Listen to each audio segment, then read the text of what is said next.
Assalamualaikum warahmatullahi wabarakatuh. Perkenalkan, saya Soiful Asmi dengan NIM 18021020429 dari Program Studi Pendidikan Guru Sekolah Dasar, Fakultas Keguruan dan Ilmu Pendidikan Universitas Jember. Di sini saya akan memaparkan materi tentang metode inquiry sosial dan model studi etnik. Yang pertama, kita akan membahas tentang metode inquiry sosial. Menurut Hamalik, metode inquiry sosial adalah metode yang menekankan siswa untuk menjawab pertanyaan tanpa bantuan khusus. Dan menurut Joyce and Will, metode inquiry sosial adalah metode yang menekankan siswa untuk memecahkan suatu permasalahan dalam menggunakan prosedur-prosedur atau langkah-langkah tertentu, sehingga dapat kita simpulkan bahwa metode inquiry sosial adalah metode yang sangat cocok untuk mengembangkan sikap berpikir kritis dan analitis siswa dalam memecahkan permasalahan. Di sini, guru hanya berperan sebagai fasilitator, sehingga guru tidak memberikan informasi atau ceramah kepada siswa. Di sini, guru dituntut untuk mampu memberikan pertanyaan-pertanyaan yang dapat membuat siswa berpikir kritis dalam memecahkan masalah-masalah tersebut. Selanjutnya, kita akan membahas tentang ciri-ciri metode inquiry sosial. Yang pertama, adanya usaha dari guru untuk merangsang siswa berpikir melalui berbagai bentuk pertanyaan.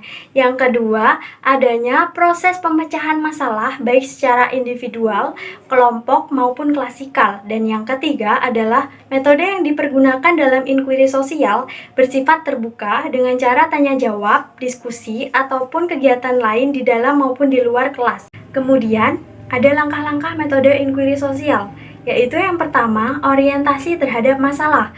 Yang kedua, menyusun hipotesis.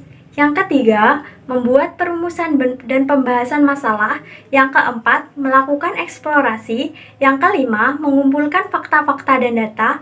Yang keenam, merumuskan hasil analisis. Dan yang terakhir adalah generalisasi atau biasa disebut pernyataan terhadap permasalahan.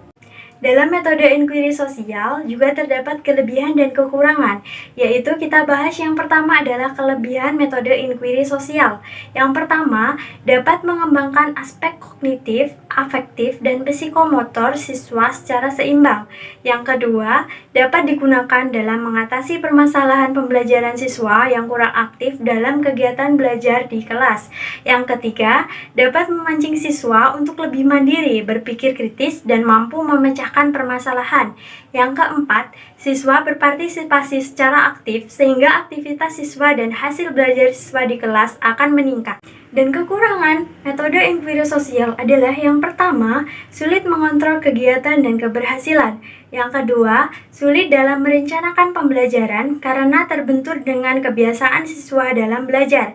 Yang ketiga, memerlukan waktu yang panjang dalam penerapannya sehingga guru sering sulit menyesuaikannya dengan waktu yang telah ditentukan. Masuk materi yang kedua, yaitu model studi etnik. Model studi etnik adalah model yang menumbuh kembangkan pengetahuan tentang kelompok etnik tertentu. Asumsi operasional ini adalah menambahkan pengetahuan tentang suatu kelompok etnik dan diharapkan dapat menumbuh kembangkan sikap positif siswa. Terdapat konsep dalam model studi etnik. Yang pertama adalah suatu suku itu adalah alami dari dalam proses perubahan dan pertumbuhan. Yang kedua, suatu suku diatur oleh sistem nilai dan kepercayaannya. Yang ketiga, pada suatu suku terdapat keragaman internal. Dan yang keempat, pada suatu suku ada kesamaan dan ada pula perbedaan dalam antar suku-suku lainnya. Dan pada mata pelajaran matematika, siswa dapat mempelajari pengetahuan etnik tertentu tentang konsep waktu dan ruang. Siswa dapat mempelajari bagaimana sejarah suku tertentu menghitung musim dan membuat kalender, seperti Arab, Cina, Jawa, Batak, Sunda, Bugis, dan lainnya. Dan pada mata pelajaran keterampilan, siswa dapat mempelajari pola keluarga etnik lain. Umpamanya, siswa dapat mempelajari perbedaan pola makan, pakaian, pola asuh anak, dan berbagai suku. Pada mata pelajaran olahraga, siswa dapat mempelajari tentang perbedaan tari pada etnik lainnya. Pada mata pelajaran IPA, siswa dapat meneliti tokoh etnik yang bekerja pada bidang ilmiah dan dokter. Siswa dapat mempelajari prosedur membuat jamu dan ramuan pengobatan dari suku Jawa, Sunda, Dayak, dan lainnya. Siswa dapat menganalisa bermacam versi kreasi dan evolusi bumi dari alam semesta ini. Umpamanya, siswa dapat mempelajari kesamaan dan perbedaan fisik pada etnik berbeda. Contohnya, mata sipit, kulit hitam, rambut hitam, kulit kuning, dan lainnya. Sekian pemaparan materi dari saya. Semoga dapat bermanfaat bagi yang menonton. Terima kasih. Wassalamualaikum warahmatullahi wabarakatuh.